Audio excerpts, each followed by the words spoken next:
Hello everyone, स्वागत है आप सभी का इस वीडियो में। तो अभी इस वीडियो में हम लोग पढ़ने वाले हैं मैग्नेटिक पार्टिकल टेस्टिंग के बारे में, जिसको कि मैग्नेटिक पार्टिकल इंस्पेक्शन भी बोला जाता है। ठीक है, तो ये एक नॉन डिस्ट्रक्टिव टेस्टिंग टेक्निक होता है। ठीक है, जो टेस्टिंग होता है ना, दो टाइप का होता है, एक होता है डिस्ट्रक्टिव और एक होता है नॉन डिस्ट्रक्टिव। ठीक है, तो डिस्ट्रक्टिव टेस्टिंग में आपका टेंसाइल हो गया, हार्डनेस टेस्टिंग हो गया, इसके अलावा फटीग है, क्रीप है, टॉर्जन है, ये सारे टेस्ट आते हैं। उसमें हम क्या करते हैं, सैंपल को डिस्ट्रॉय करते हैं, वहाँ पे जो मटेरियल है उसकी यूजेबिलिटी ख़त्म हो जाती है। लेकिन नॉन डिस्ट्रक्टिव टेस्टिंग में जैसे नाम से हमको पता चल रहा है कि नॉन डिस्ट्रक्टिव होता है, मतलब उसमें हम सैंपल को डिस्ट्रॉय नहीं करते हैं। ठीक है, तो नॉन डिस्ट्रक्टिव टेस्टिंग में हम क्या पता लगाते हैं कि सैंपल में कोई डिफेक्ट तो नहीं है। डिफेक्ट लाइक जैसे कि क्रैक है, ब्लो होल्स है, ठीक है, और जितने भी टाइप के और भी डिफरेंट टाइप के डिफेक्ट जो होते हैं, जो कि कास्टिंग में होते हैं, है ना, हीट ट्रीटमेंट के बाद कुछ क्रैक जनरेट हो जाता है, फोर्जिंग में डिफेक्ट होता है, वेल्डिंग में होता है, जितने भी डिफेक्ट वगैरह हैं उसका हम पता लगाते हैं नॉन डिस्ट्रक्टिव टेस्टिंग के टेक्निक से। उसमें से एक क्या है, मैग्नेटिक पार्टिकल इंस्पेक्शन होता है। ठीक है, इसी के बारे में हम अभी डिटेल से जानने वाले हैं। तो सबसे पहले देख लेते हैं इंट्रोडक्शन इसके बारे में। ठीक है, तो मैग्नेटिक पार्टिकल इंस्पेक्शन में क्या करते हैं हम लोग कि जो सरफेस में और जो सब सरफेस में जो क्रैक है ना, उसको हम पता लगाते हैं। ठीक है, सरफेस मतलब क्या है, जो वो क्रैक जो सरफेस से दिखाई दे रहा हो आपको, वो सरफेस पे जो होता है। सब सरफेस मतलब सरफेस के थोड़ा सा नीचे होगा, उसको हम बोलते हैं सब सरफेस क्रैक। ठीक है, तो उसको पता लगाने के लिए हम मैग्नेटिक पार्टिकल इंस्पेक्शन का यूज़ करते हैं। इसमें और दूसरे डिसकंटिन्यूटी जैसे सीम है, लैप्स है, ग्राइंडिंग क्रैक्स है, कॉन्चिंग क्रैक है। ठीक है, इसके अलावा फटीग और दूसरे टाइप के जो क्रैक हैं उसका हम यहाँ पे पता लगाते हैं, केवल सरफेस का और सब सरफेस क्रैक को। ठीक है, जो एकदम सेंटर पे होगा क्रैक ना, मटेरियल के सेंटर पे होगा, तो हम उसको पता नहीं लगा सकते इस मेथड से। ठीक है, अब आगे बढ़ने से पहले हमको थोड़ा बहुत मैग्नेटिज्म के बारे में जान लेते हैं। ठीक है, क्योंकि वहाँ पे वही कॉन्सेप्ट यूज़ होने वाला है, मैग्नेटिज्म वाला जो कॉन्सेप्ट है। ठीक है, तो आपको पता होगा कि जो मैग्नेट होता है, ठीक है, जो मैग्नेट होता है उसमें आपका दो पोल होता है। ठीक है, मैग्नेट हो सकता है, परमानेंट मैग्नेट हो सकता है, या फिर मैग्नेटाइज्ड मटेरियल हो सकता है। कुछ फेरो मैग्नेटिक मटेरियल है जिसमें हमने मैग्नेट को कांटेक्ट में लाएंगे तो वो भी मैग्नेटाइज हो जाता है। ठीक है, तो कोई भी जो मैग्नेट होता है ना, उसमें दो पोल होता है, एक साउथ पोल होता है और एक नॉर्थ पोल होता है। ठीक है, तो क्या होता है ना, जो मैग्नेटिक लाइन्स है ना, जो मैग्नेटिक लाइन्स है वो साउथ से नॉर्थ की तरफ फ्लो करता है, जो मैग्नेटिक लाइन्स है। ठीक है, अंदर में, मटेरियल के अंदर में, और मटेरियल के बाहर में नॉर्थ से साउथ की तरफ वो मैग्नेटिक लाइन जो है वो फ्लो करता है। ठीक है, इसलिए एक चुंबक क्या है, दूसरे चुंबक को दूर से ही अट्रैक्ट या रिपेल क्यों कर लेता है, क्योंकि मैग्नेटिक लाइन्स के कारण। ठीक है, ये होता है। ठीक है, एक साउथ पोल होता है और नॉर्थ पोल होता है, और आपको ये पता होगा कि जो अपोजिट पोल है वही एक दूसरे को अट्रैक्ट करते हैं। साउथ पोल नॉर्थ पोल को अट्रैक्ट करेगा, है ना। लेकिन अगर सेम पोल हुआ, जैसे नॉर्थ और नॉर्थ पोल हुआ, तो एक दूसरे को रिपेल करेगा, और साउथ और नॉर्थ हुआ, अपोजिट हुआ, तो अट्रैक्ट करेगा। ठीक है, एक और कॉन्सेप्ट ये जान लो कि एक चुंबक है जिसके अंदर अभी साउथ पोल है और नॉर्थ पोल है। अब इस चुंबक को मैं बीच से तोड़ देता हूँ, तोड़ के दोनों को अलग दो भाग में तोड़ दिया मैंने, तो क्या होगा, दो भाग में तोड़ोगे उसके बाद भी दोनों में साउथ और नॉर्थ पोल बन जाएगा। ऐसा नहीं कि मैंने यहाँ नॉर्थ है यहाँ साउथ है तो मैंने बीच से अलग कर दिया तो एक चुंबक केवल नॉर्थ पोल का हो गया, एक साउथ पोल का हो गया। ऐसा नहीं होता है, दोनों टुकड़ों में क्या होगा, दो पोल जनरेट हो जाएंगे, साउथ और नॉर्थ पोल। ठीक है, तो कोई भी मटेरियल जो मैग्नेटाइज होता है ना, उसके अंदर मैग्नेटिक लाइन फ्लो करता है इस तरह से। ये मान लीजिए मटेरियल मैग्नेटाइज है तो इसके अंदर ऐसे मैग्नेटिक लाइन क्या करते हैं, फ्लो करते हैं। इसको मैग्नेटिक फील्ड भी बोलते हैं, इसी लाइन को मैग्नेटिक फील्ड या मैग्नेटिक फ्लक्स भी बोला जाता है। ठीक है, अब देखो, अब इस मेथड में हम कैसे इंस्पेक्शन करते हैं या कैसे क्रैक जो है मेटल के अंदर उसको पता करते हैं। ठीक है, तो इस केस में केवल हम ना जो फेरोमैग्नेटिक मटेरियल है उसी का यूज़ कर सकते हैं। फेरोमैग्नेटिक मटेरियल के अंदर जो क्रैक वगैरह है, जो भी डिफेक्ट है, उसी का हम पता लगा सकते हैं। क्योंकि यहाँ पे मेन रिक्वायरमेंट क्या है कि आपका जो पार्ट है या जो सैंपल है वो फेरोमैग्नेटिक नेचर का होना चाहिए। ठीक है, तो जैसे आयरन हो गया, निकल हो गया, कोबाल्ट हो गया, ये सब मैग्नेटिक नेचर का, तो हम इसका यूज़ कर सकते हैं। इसके अलावा दूसरा कोई है अगर नॉन फेरस है ना, एल्युमिनियम, कॉपर वगैरह है, उसका हम लोग यहाँ पे इंस्पेक्शन नहीं कर सकते हैं। अब देखो, इस केस में क्या होता है ना, जो हमारा सैंपल होता है या जो पार्ट होता है जिसमें हमें क्रैक पता लगाना है, उसको सबसे पहले हम क्या करते हैं, मैग्नेटाइज करते हैं। मैग्नेटाइज करने के बहुत सारे मेथड्स हैं, मैं आपको बताऊँगा आगे जा करके, है ना। जैसे कि मान लीजिए ये आपका पार्ट है या सैंपल है, इसको हम क्या करेंगे, मैग्नेटाइज करेंगे। ठीक है, इसको मैग्नेटिक फील्ड में रखेंगे तो ये मैग्नेटाइज हो जाएगा। ठीक है। तो जब ये मैग्नेटाइज होगा तो क्या होगा, जो साउथ से नॉर्थ की तरफ क्या होगा, मैग्नेटिक लाइन जो है फ्लो करेगा। देखो इस तरफ से साउथ से नॉर्थ की ओर मैग्नेटिक लाइन क्या कर रहा है, फ्लो कर रहा है, ठीक है। लेकिन अगर रास्ते में कोई क्रैक आ जाता है, जैसे यहाँ पे देखो कोई क्रैक है यहाँ पे, ठीक है, तो यहाँ पे क्या होता है ना, मैग्नेटिक लाइन क्या हो रहा है, डिस्टर्ब हो जाता है क्रैक की वजह से, क्योंकि जहाँ पे क्रैक होगा वहाँ पे एक नया नॉर्थ पोल और नया साउथ पोल जनरेट हो जाएगा, ठीक है। इसकी वजह से क्या होगा, ये जो मैग्नेटिक लाइन जो आ रही थी ना वो डिस्टर्ब हो जाती है, ठीक है। डिस्टर्ब होने के कारण ये मैग्नेटिक लाइन, कुछ मैग्नेटिक लाइन इससे बाहर निकल के ऐसे अंदर आता है, इसको बोलते हैं मैग्नेटिक लाइन लीकेज, है ना। मैग्नेटिक लाइन का क्या हो गया, लीकेज हो गया, वो सरफेस से बाहर निकल गया। तो जहाँ पे भी क्रैक होगा ना, ऐसे मैग्नेटिक लाइन डिस्टर्ब हो जाएगा और उसका लीकेज हो जाएगा, ठीक है। अब ये कैसे, अब इसको हम कैसे पता लगाएंगे कि वहाँ पे लीकेज हुआ है, तो हम क्या करेंगे, एक दूसरा मैग्नेटिक मटेरियल लेंगे, मैग्नेटिक पाउडर लेंगे या लिक्विड सस्पेंडेड मैग्नेटिक लेंगे, ठीक है। पाउडर ले सकते हैं, पाउडर में जैसे कि आप बोल सकते हो आयरन ऑक्साइड का पाउडर है, कास्ट आयरन का पाउडर है, उसको इसके ऊपर छिड़क देते हैं, डस्टिंग जैसे इसके ऊपर छिड़क देते हैं, बहुत छोटे छोटे पार्टिकल होते हैं। तो वो जो पार्टिकल्स क्या होगा ना, यहीं पे आके चिपक जाएगा। कहाँ पे चिपकेगा, यहाँ पे क्रैक के पास। क्यों चिपकेगा, क्योंकि वहाँ पे मैग्नेटिक लाइन का लीकेज हुआ है, तो वो उस पार्ट्स को, पार्टिकल्स को अपनी तरफ अट्रैक्ट करेगा, तो क्रैक के पास वो जमा हो जाएगा ऐसे, ठीक है। इसको जहाँ पे जमा हो जाएगा वहाँ पे हम डिटेक्ट कर लेंगे कि हाँ यहाँ पे अलग से वहाँ पे कलर आपको दिखाई देगा, तो पता चल जाएगा कि यहाँ पे क्रैक है, ठीक है। दो टाइप का आता है ये जो पाउडर है, और एक क्या होता है लिक्विड सस्पेंडेड पार्टिकल्स, जिसमें लिक्विड सस्पेंडेड में क्या होता है, केरोसिन होता है, उसके अंदर जो पार्टिकल्स होते हैं ना, आयरन ऑक्साइड के, कास्ट आयरन के पार्टिकल्स को डाल देते हैं, ठीक है। उसको जब डालते हैं तो वहाँ पे भी क्या होगा, जितना केरोसिन है वो निकल जाएगा और जितना भी पार्टिकल्स आयरन के यहाँ पे चिपक जाएंगे। तो ये अल्ट्रावायलेट टाइप का आता है और एक विजिबल टाइप का आता है। अल्ट्रावायलेट वाले में आपको अल्ट्रावायलेट लाइट चाहिए रहेगा देखने के लिए कि वहाँ पे क्रैक है कि नहीं है। नॉर्मल में, नॉर्मल लाइट में भी आप देख सकते हो, ठीक है। तो जहाँ पे भी फ्लक्स लीकेज होगा वहीं पे वो पार्टिकल जाके चिपक जाएगा, है ना, और वो अलग से दिखेगा। हम देख के पता लगा सकते हैं कि यहाँ पे क्या है, क्रैक है, ठीक है। यहाँ पे क्लस्टर बन जाता है यहाँ पे पार्टिकल्स का, ठीक है। तो इस तरह से हम क्या करते हैं, इंस्पेक्शन करते हैं। अब देख लेते हैं बेसिक प्रोसीजर क्या क्या है, पूरा समझ लेते हैं। बेसिक स्टेप्स कौन कौन से होंगे। फर्स्ट में आपको क्या करना है, प्री क्लीनिंग करना है। अभी मैं डिटेल से बताऊंगा। कंपोनेंट को, सरफेस को पहले हमको क्लीन कर लेना रहता है, फिर मैग्नेटिक फील्ड उसमें अप्लाई करते हैं, अपना जो पार्ट या सैंपल है उसमें, फिर जो मैग्नेटिक मीडिया है जैसे डस्ट और पाउडर या फिर लिक्विड सस्पेंडेड पार्टिकल्स जो बताया वो अप्लाई करते हैं। फिर उसके बाद इंटरप्रिटेशन करते हैं, मतलब पता करते हैं, ठीक है, कि कहाँ पे क्रैक है कहाँ पे नहीं है। तो एक एक करके सबको डिटेल से जान लेते हैं। सबसे पहला होता है प्री क्लीनिंग।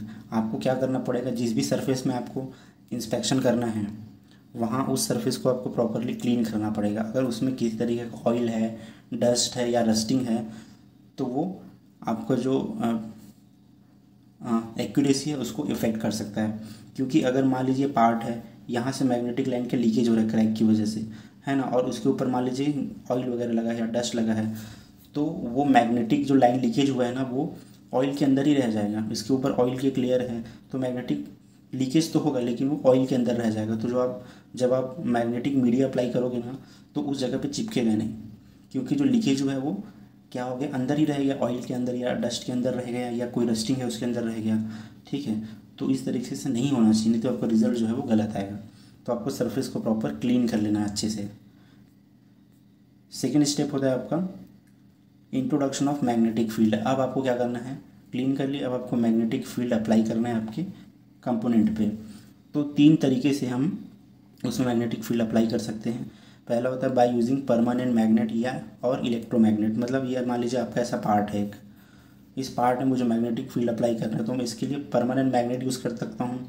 ऐसा कोई परमानेंट मैग्नेट जो है इस तरीके से उसको मैं इसके टच में कर दूंगा, इसके साथ टच करा दूंगा तो इसमें मैग्नेटिक फील्ड जनरेट हो जाएगी, आपका परमानेंट मैग्नेट है। इसके अलावा इलेक्ट्रोमैग्नेट आता है जिसमें इलेक्ट्रिसिटी फ्लो कराते तब मैग्नेट बनता है, ठीक है। जैसे मान लीजिए इलेक्ट्रोमैग्नेट है तो इसमें जब इलेक्ट्रिसिटी फ्लो कराएंगे तो ये मैग्नेटिक नेचर हो जाएगा।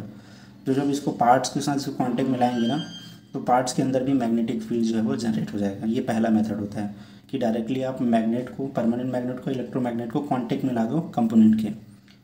दूसरा मेथड क्या होता है कि डायरेक्टली करंट सप्लाई कर दो आप जो स्पेसिमेन है ना, जो कंपोनेंट है इसमें, जैसे आपका कंपोनेंट है इसमें हमको पता करना है तो हम डायरेक्टली इसमें करंट सप्लाई कर देंगे। ठीक है, इसको डायरेक्ट कांटेक्ट मेथड भी बोलते हैं। इसको डायरेक्टली कांटेक्ट करा के इसमें इलेक्ट्रिसिटी फ्लो करा देते हैं, तो इसके अंदर इलेक्ट्रिसिटी फ्लो करने के कारण मैग्नेटिक फील्ड जनरेट हो जाता है कंपोनेंट के अंदर। थर्ड जो प्रोसेस होता है ना, वो हम कर सकते हैं, एक कॉइल का यूज़ कर सकते हैं। वायर का एक कॉइल होता है, जैसे यहाँ पे देख सकते हो आप लोग, ऐसा कॉइल जैसा होता है, इसमें वायर का कॉइल होता है, बहुत सारा टर्न होता है। इस कॉइल में जब हम करंट पास कराते हैं, ठीक है, जैसे कि ये ऐसा कॉइल है, इस कॉइल में जब हम करंट पास कराते हैं ना तो एक मैग्नेटिक फील्ड जनरेट करता है।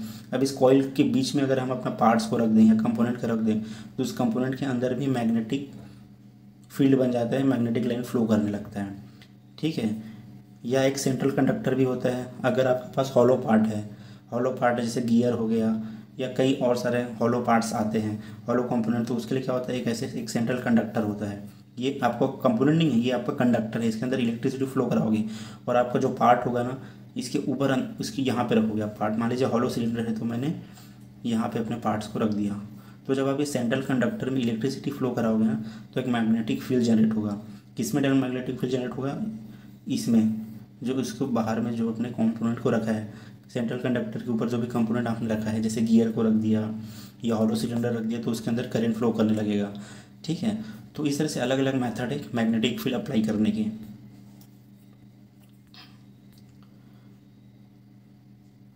अब देख लेते हैं डायरेक्शन ऑफ मैग्नेटिक फील्ड। तो जो मैग्नेटिक फील्ड जनरेट होता है ना, वो दो टाइप का होता है, एक होता है लॉन्गिट्यूडनल मैग्नेटिक फील्ड, एक होता है सर्कुलर मैग्नेटिक फील्ड। तो ये देखो यहाँ पे जो है ना मैग्नेटिक फील्ड वो क्या है, लॉन्गिट्यूडनल है। अगर आपका जो मैग्नेटिक लाइन है वो लॉन्ग एक्सिस के पैरेलल है, ये लॉन्ग एक्सिस के पैरेलल है मैग्नेटिक लाइन, तो हम इसको क्या बोलते हैं, लॉन्गिट्यूडनल मैग्नेटिक फील्ड।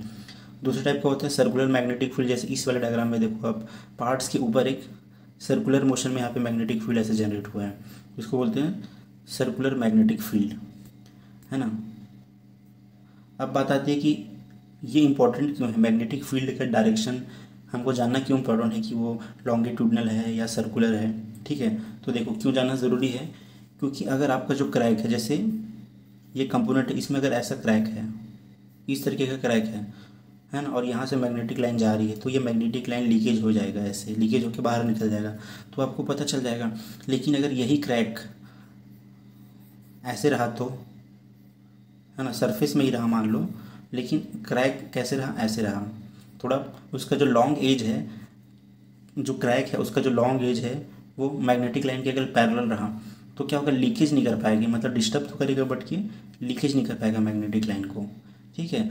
तो आपका जो क्रैक है ना, या क्रैक का जो लॉन्ग एज है, वो मैग्नेटिक लाइन की परपेंडिकुलर होना चाहिए, तभी आप उसको डिटेक्ट कर पाओगे, ठीक है। जैसे यही क्रैक अगर ऐसे रहता तो डिटेक्ट हो जाता, लेकिन यही क्रैक अगर ऐसे है तो डिटेक्ट नहीं हो पाएगा वो, ठीक है। तो मैग्नेटिक लाइन को क्या होना चाहिए, जो क्रैक है उसके परपेंडिकुलर होना चाहिए, तभी वो डिटेक्ट कर पाएगा, ठीक है। तो हमको मैग्नेटिक फील्ड डायरेक्शन जानना क्यों ज़रूरी है, क्योंकि अगर मैं लॉन्गिट्यूडनल अप्लाई कर रहा हूँ लेकिन क्रैक भी ऐसे ही है, तो वो डिटेक्ट नहीं कर पाएगा। तो अगर क्रैक इस तरीके से है, तो उसको पता करने के लिए आपको सर्कुलर फील्ड अप्लाई करना पड़ेगा, ऐसा सर्कुलर मैग्नेटिक लाइन होगा ना, तब वो काम करेगा। अगर क्रैक ऐसे है, ऐसे है, तो सर्कुलर से वो पता चलेगा, ठीक है। लेकिन अगर क्रैक ऐसा है तो वो लॉन्गिट्यूडनल से पता चलेगा, ठीक है। इसलिए दोनों टाइप का फील्ड आपको अप्लाई करना ज़रूरी है, लॉन्गिट्यूडनल भी और सर्कुलर भी। इससे क्या होगा, क्रैक में जो हर टाइप का जो डिफेक्ट है या क्रैक है वो आपको पता चल जाएगा, ठीक है। जैसे यहाँ पे एक फ़ोटो दिया गया, यहाँ पे देखो, मान लीजिए इस कंपोनेंट में मैंने क्या किया, सर्कुलर मैग्नेटिक फील्ड अप्लाई किया, ठीक है।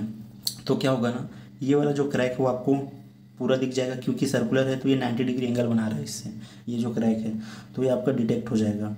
ये 45 के एंगल वाला भी डिटेक्ट हो जाएगा, क्योंकि 45 का एंगल बना रहा है। लेकिन ये वाला जो क्रैक है, या फिर ये वाला जो क्रैक है ना, ये वाला जो क्रैक है वो क्या है, पर पैरेलल हो जाएगा। जैसे ये क्रैक ऐसे बना है, जबकि मैग्नेटिक लाइन भी ऐसे ही जा रहा है, मतलब पैरेलल है, तो उस केस में इस क्रैक को डिटेक्ट नहीं कर पाएगा, ठीक है। तो इसलिए दोनों टाइप का मैग्नेटिक फील्ड आपको अप्लाई करना ज़रूरी है।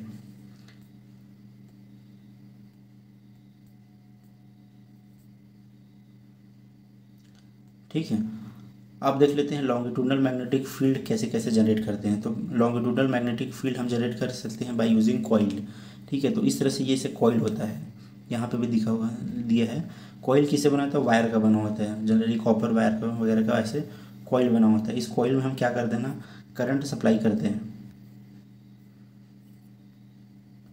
ये जो कॉइल दिया गया ना, इसमें हम क्या करते हैं, करंट सप्लाई करते हैं। तो जब हम कॉइल में करंट सप्लाई करते हैं ना, तो एक मैग्नेटिक फील्ड जनरेट होता है कॉइल के अंदर। तो कॉइल के अंदर आप जो भी मटेरियल रखोगे, जो भी फेरोमैग्नेटिक मटेरियल रखोगे ना, उसके अंदर मैग्नेटिक फील्ड जनरेट हो जाएगा। जैसे ये कंपोनेंट रखा है तो इसके अंदर एक मैग्नेटिक फील्ड जनरेट हो जाएगा। ठीक है, मैग्नेटिक लाइन फ्लो करने लगेगा। ये लॉन्गिट्यूडनल फ्लो करेगा अगर कॉइल यूज़ करोगे तो।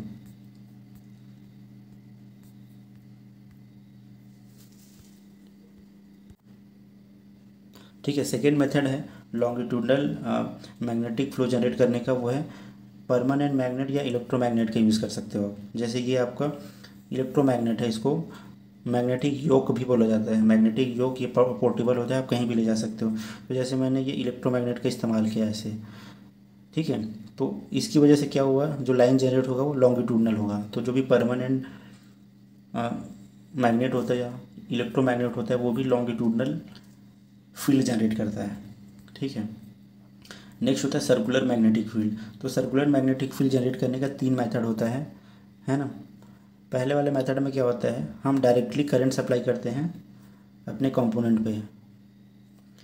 इसको डायरेक्ट कांटेक्ट मेथड बोलते हैं। जैसे ये देखो, ये आपका पार्ट है, इसमें इसको हमको मैग्नेटाइज करना है, तो हम क्या करेंगे, इसमें डायरेक्टली करंट सप्लाई करेंगे।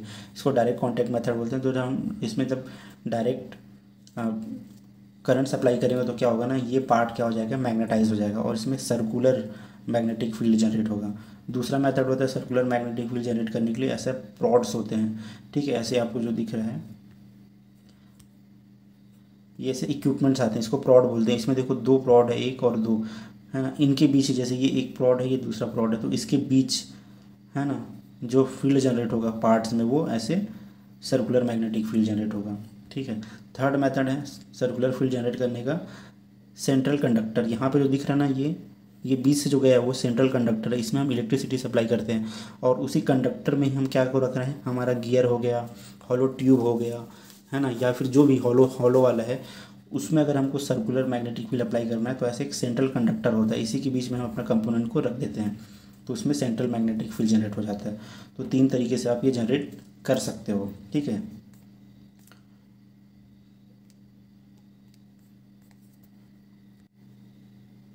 ठीक है। नेक्स्ट अब आपको क्या करना है, आपका जो पार्ट्स है, जो कंपोनेंट है, मैग्नेटाइज हो गया है। अब आपको क्या करना पड़ेगा, मैग्नेटिक मीडिया अप्लाई करना पड़ेगा। ठीक है, मैग्नेटिक मीडिया मतलब वही पाउडर के फॉर्म में भी हो सकता है, आयरन ऑक्साइड का पाउडर या कास्ट आयरन का पाउडर, ठीक है, या फिर लिक्विड के फॉर्म में भी हो सकता है। ठीक है, तो क्या होगा, जैसे आप अप्लाई करोगे ना मटेरियल में, जैसे ही आप अप्लाई करोगे पाउडर को या फिर लिक्विड को, जहाँ पे भी क्रैक होगा और जहाँ पे भी मैग्नेटिक लीकेज होगा, वहाँ पे जाके वो पार्टिकल्स, है ना, जमा हो जाएंगे एक जगह पे। ठीक है, केवल वहीं पे वो पार्टिकल्स चिपकेंगे, बाकी जगह नहीं चिपकेंगे। ठीक है, वो फिर अलग कलर में आपको आसानी से दिख जाएगा। तो 2 टाइप का होता है, ड्राई मैग्नेटिक पार्टिकल आता है, इस तरह से मैग्नेटिक पार्टिकल्स होते हैं ड्राई, है ना, इसमें अलग अलग कलर डाल दिया जाता है, हालांकि वही है आपका कास्ट आयरन और आयरन ऑक्साइड का ही पाउडर होता है। ठीक है, तो उस पार्ट्स के ऊपर ना डस्टिंग कर दी, जैसे ये पार्ट्स है, इसको मैंने मैग्नेटाइज कर दिया, यहाँ पे क्रैक है, इसमें इसका डस्टिंग किया जाता है। डस्टिंग के लिए क्या होता है, एक सिंपल सा एक क्लॉथ होता है, क्लॉथ के अंदर मैग्नेटिक पार्टिकल्स को हम भर देते हैं। उसके बाद इस क्लॉथ को जब हिलाते हैं ना ऊपर नीचे, तो इससे डस्ट के फॉर्म में पार्टिकल्स ऐसे डस्ट के फॉर्म में ऐसे गिरता है, तो ये इसके ऊपर डस्टिंग कर देते हैं पूरा उसका। तो जहाँ पे भी क्रैक रहेगा ना, वहाँ पे वो पूरा इकट्ठा हो जाएगा आपका जो ये डस्ट है वो। ठीक है, क्योंकि मैग्नेटिक नेचर के है वो डस्ट, वो पाउडर, तो यहाँ जहाँ क्रैक रहेगा, मैग्नेटिक फ्लक्स लीकेज रहेगा, वहाँ पे जमा हो जाएगा। ठीक है, और उसका कलर अलग आपको दिखने लग जाएगा अलग कलर में। ठीक है, दूसरा होता है वेट मैग्नेटिक पार्टिकल। ये क्या होता है ना, लिक्विड सस्पेंडेड पार्टिकल होता है। जैसे इसमें केरोसिन मेन सॉल्वेंट होता है, केरोसिन के अंदर ही जो ड्राई पाउडर है ना, उसको डाल देते हैं, सस्पेंडेड फॉर्म में वो रहता है पूरा। ठीक है, तो देखो अलग अलग कलर में भी आता है ये 2 टाइप का होता है, एक होता है विजिबल टाइप का, एक होता है फ्लोरेसेंट टाइप का। विजिबल वाला अगर लिक्विड रहेगा ना तो आपको नॉर्मल लाइट में दिखाई देगा, लेकिन अगर फ्लोरेसेंट वाला रहेगा ना तो आपको लिए फ्लोरेसेंट एक अल्ट्रावायलेट लाइट लगाना पड़ेगा अलग। ग्रीन कलर का एक लाइट होता है, पूरा रूम में अंधेरा करके ग्रीन कलर का एक लाइट होता है, वो जलाना पड़ेगा, तभी वो आपको दिखेगा। ठीक है, तो जो फ्लोरेसेंट होता है ना, वो काफ़ी अच्छा होता है, बहुत चमकदार होता है, बहुत आसानी से आप उसमें डिटेक्ट कर सकते हो। ठीक है, 2 टाइप का आता है। तो जो वेट वाला होता है ना, वेट मैग्नेटिक पार्टिकल मतलब जो लिक्विड वाला होता है, वो ज़्यादा बेटर होता है, क्योंकि लिक्विड होने के कारण क्या हो सकता है ना, वो पार्टिकल्स की फ्लोबिलिटी बढ़ जाती है, मतलब पार्टिकल लिक्विड के साथ फ्लो करता है ना तो वहीं पे चिपकता है जहाँ पे ज़रूरत होता है। ऐसे में डस्टिंग में क्या होता है, हर जगह डस्टिंग हो जाता है समान रूप से, तो थोड़ा सा विजिबिलिटी कम रहती है। लेकिन अगर लिक्विड वाला है तो क्या होता है, अगर वो चिपकता नहीं है पार्टिकल तो लिक्विड के साथ नीचे चला जाता है। जैसे ये पार्ट है, इसको मैंने मैग्नेटाइज किया, इसके ऊपर मैंने क्या डाल दिया, लिक्विड डाल दिया, ठीक है। तो जो पार्टिकल्स रहेंगे ना वो लिक्विड के साथ नीचे चले जाएंगे, है ना, अगर वहाँ पे क्रैक नहीं है तो। लेकिन अगर क्रैक है तो वहीं रह जाएंगे। तो केवल उसी जगह पे जमा होता है आपका पार्टिकल जहाँ पे मैग्नेटिक फ्लक्स का लीकेज होता है या जहाँ पे क्रैक होता है, तो ज़्यादा बेटर होता है वेट मैग्नेटिक, है ना, लिक्विड मैग्नेटिक मीडिया ज़्यादा अच्छा होता है। अब नेक्स्ट आपको क्या करना है, इंटरप्रिटेशन करना है, मतलब ऑब्जर्व करना है कि क्रैक कहाँ पे है कहाँ पे नहीं है, ठीक है। तो यहाँ पे बहुत सारे एग्जांपल दिया गया है, देखो ये है क्रेन हुक का एग्जांपल है। क्रेन हुक में जब काम चल रहा था ना, इसको जब उठा रहे थे जब इसमें क्रैक आया है, crane hook with service induced crack. यहाँ पे देखो इसका जब फ्लोरेसेंट लाइट में जब देखा गया वेट पार्टिकल मेथड से, तो यहाँ पे देखो ये क्रैक दिख रहा होगा आपको अलग कलर में। ये अलग कलर में क्यों दिख रहा है, क्योंकि मैग्नेटिक पार्टिकल्स जो यहाँ पे आके जमा हो गया है क्रैक की वजह से, तो ये क्रैक आपको दिख रहा है। वैसे यहाँ पे देखो गियर है, गियर में जो क्रैक जनरेट हुआ है यहाँ पे देखो ये वाला पार्ट यहाँ अलग कलर में आपको दिखाई दे रहा है, ये क्रैक है। इसके अलावा ये ड्राइव सॉफ्ट है, ड्राइव सॉफ्ट में देखो हीट ट्रीटमेंट इंड्यूस्ड क्रैक है, मतलब जो इसमें हमने हीट ट्रीटमेंट किया तो हो सकता है बहुत ज़्यादा क्वांचिंग करने की वजह से, है ना, क्वांचिंग रेट बहुत फास्ट होने की वजह से क्रैक जनरेट हो जाता है। तो क्रैक देखो यहाँ पे दिखाई दे रहा है, छोटा छोटा बहुत सारा क्रैक है, ठीक है। मतलब इस तरह से हमको क्या करना है, ऑब्जर्व करना है। ये स्प्लिंड सॉफ्ट है, इसमें देखो बहुत सारे क्रैक आपको दिखाई दे रहे हैं, यहाँ पे ये सब क्रैक वगैरह हैं जो दिखाई दे रहे हैं, ठीक है। बोल्ट में जो है क्रैक है, इस पोर्शन पे देखो क्रैक आपको दिखाई दे रहे हैं। तो इस तरीके से हमको क्या करना है, देख के पता लगाना है, ठीक है। ये सब फ्लोरोसेंट मेथड है, उसके लिए अल्ट्रावायलेट लाइट चाहिए रहता है, ऐसे ग्रीन कलर का लाइट चाहिए रहता है, वहीं पे आपको दिखाई देगा, नॉर्मल लाइट में आपको दिखाई नहीं देगा। ये वाला जो है वो ड्राई पाउडर मेथड है, ये आपको नॉर्मल लाइट में दिखाई देगा। इसमें देखो लैक ऑफ फ्यूजन के कारण जो वेल्डिंग में कहीं कहीं पे लैक ऑफ फ्यूजन हो जाता है ना, उसकी वजह से जो डिफेक्ट पैदा होते हैं ना उसको इंडिकेट कर रहा है, ये आपके नॉर्मल लाइट में दिखाई देगा। यहाँ पे देखो टो क्रैक है, ये टो क्रैक यहाँ पे जनरेट हुआ है, ठीक है। तो इस तरह से हमको ऑब्जर्व करना होता है कि उसके अंदर क्रैक है कि नहीं है, ठीक है। फिर नेक्स्ट स्टेप आपका होता है डीमैग्नेटाइजेशन, मतलब जिस मेटल को आपने मैग्नेटाइज किया उसको डीमैग्नेटाइज करना भी ज़रूरी होता है, ठीक है। उसके बहुत सारे रीज़न है, जैसे अगर मैग्नेटिक होगा तो वो वेल्डिंग और मशीनिंग जब आप आगे करोगे ना उसमें प्रॉब्लम क्रिएट कर सकता है, ठीक है। इसके अलावा कुछ गेज होते हैं जो मैग्नेटिक लाइन के कारण उसको इफ़ेक्ट कर सकते हैं, है ना। इसके अलावा अगर उसमें मैग्नेटिक नेचर का होगा और वो उसका जब आप लेथ मशीन से कुछ कटिंग वटिंग करोगे, मशीनिंग करोगे, तो पार्टिकल्स उसमें चिपक जाएंगे क्योंकि वो मैग्नेटाइज है। आप उसी कंपोनेंट को आप यूज़ करोगे तो उस छोटे छोटे पार्टिकल्स के कारण उसमें एब्रेशन ज़्यादा होगा, ठीक है। बहुत सारे और प्रॉब्लम क्रिएट होगा अगर वो मैग्नेटिक नेचर का रह गया तो। इसलिए हमको जो पार्ट है जिसमें हमने मैग्नेटाइज किया है उसको आपको डीमैग्नेटाइज करना भी ज़रूरी है, ठीक है। तो डीमैग्नेटाइज करने के लिए बहुत सारा मेथड होता है ना, उस तरह से हम उसको डीमैग्नेटाइज कर। देखो कोई भी पार्ट कैसे मैग्नेटाइज होता है, जब उसका जो मैग्नेटिक डोमेन है ना एक डायरेक्शन में अलाइन हो जाते हैं तब वो मैग्नेटाइज हो जाते हैं, लेकिन वो अलाइनमेंट खत्म हो जाता है तो वो डीमैग्नेटाइज हो जाते हैं, ठीक है। तो उसको डीमैग्नेटाइज आपको कर लेना है, उसी के बाद ही उसको यूज़ करना है। अब हम देख लेते हैं कौन कौन से एडवांटेजेस हैं मैग्नेटिक पार्टिकल इंस्पेक्शन के। तो पहला एडवांटेज है कि सरफेस और सब सरफेस क्रैक दोनों का पता लगा सकता है। दूसरा क्या होता है, जो इरेगुलर शेप भी है कंपोनेंट का तो भी ये पता लगा सकता है, शेप का मतलब कंपोनेंट का शेप कैसा भी हो ये पता लगा सकता है, ठीक है। थर्ड क्या है, प्री क्लीनिंग की ज़रूरत पड़ती है लेकिन बहुत ज़्यादा क्लीनिंग की ज़रूरत नहीं पड़ती, जैसे दूसरे मेथड में, जैसे डाई पेनिट्रेट मेथड में बहुत ज़्यादा क्लीनिंग करना पड़ता है, उतना क्लीनिंग यहाँ पे नहीं करना पड़ता, हालांकि इसमें भी क्लीनिंग करना पड़ता है, ठीक है। फास्ट मेथड होता है, बहुत ही जल्दी मतलब आपकी वैल्यू आ जाती है, ठीक है। खाली देख के ही आपको पता कर लेना है, मतलब देखने से ही पता चल जाता है, किसी तरीके से भारी इक्विपमेंट कंप्यूटर वगैरह की ज़रूरत यहाँ पे नहीं पड़ती है। लो कॉस्ट होता है, ठीक है, क्योंकि यहाँ पे देखते हो कोई भी महंगा इक्विपमेंट वगैरह यूज़ हो नहीं रहा है, ठीक है। पोर्टेबल होता है, जैसे मैग्नेटिक यॉक जो होता है बहुत छोटा सा होता है, उसको तो हाथ से पकड़ के आप किसी भी जगह पे ले जा सकते हो, बैटरी ऑपरेटेड भी होता है तो पोर्टेबल होता है, आप किसी भी रिमोट जगह पे भी आप इसको ले जा कर के यूज़ कर सकते हो। आप देखते हैं लिमिटेशंस क्या क्या है। पहला लिमिटेशन है कि जो नॉन मैग्नेटिक मटेरियल है उसका टेस्टिंग इसमें नहीं कर सकते, जैसे एल्युमिनियम है, मैग्नीशियम है, स्टेनलेस स्टील है, कॉपर है, या जो भी मटेरियल जो नॉन मैग्नेटिक नेचर का उसका उपयोग हम यहाँ पे नहीं कर सकते हैं, वहाँ पे इसका इंस्पेक्शन नहीं कर सकते। सेकेंड इसमें क्या है कि अगर बहुत लार्ज पार्ट है, कंपोनेंट का पार्ट बहुत बड़ा है, तो उस केस में हमको दिक्कत होगी उसको मैग्नेटाइज करने में। जैसे पार्ट बहुत बड़ा है तो एक ही बार में पूरे पार्ट को, बड़े पार्ट को मैग्नेटाइज करना बहुत मुश्किल है, आपको छोटी छोटी जगह में उसको मैग्नेटाइज करके चेक करना पड़ेगा। ठीक है, तो ये इसका लिमिटेशन हो गया। या बड़े पार्ट को करना भी है तो आपको पावर का रिक्वायरमेंट ज़्यादा होगा मैग्नेटिक फील्ड जनरेट करने के लिए। ठीक है, थर्ड इसमें लिमिटेशन क्या है, अगर किसी सरफेस में कोटिंग वगैरह है तो उसको कोटिंग को आपको हटाना पड़ेगा, आपको अगर मैग्नेटिक इंस्पेक्शन करना है तो, या फिर कहीं कहीं पे अलग से एक और लेयर की प्लेटिंग की ज़रूरत पड़ती है। ठीक है, तो प्लेटिंग करना ज़रूरी है ना।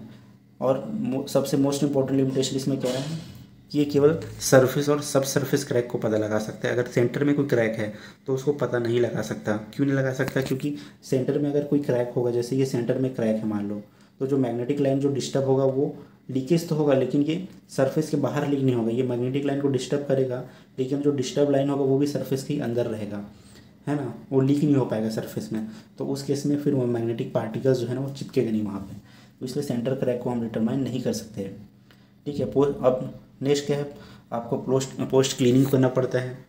ठीक है, मेथड कंप्लीट होने के बाद आपको वापस से क्लीनिंग करना पड़ेगा, फिर उसको डीमैग्नेटाइज भी करना पड़ेगा, थोड़ा टाइम टेकिंग होता है।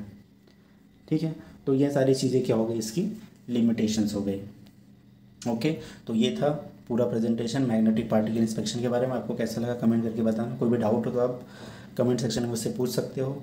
Okay, thank you so much, bye bye and God bless you all.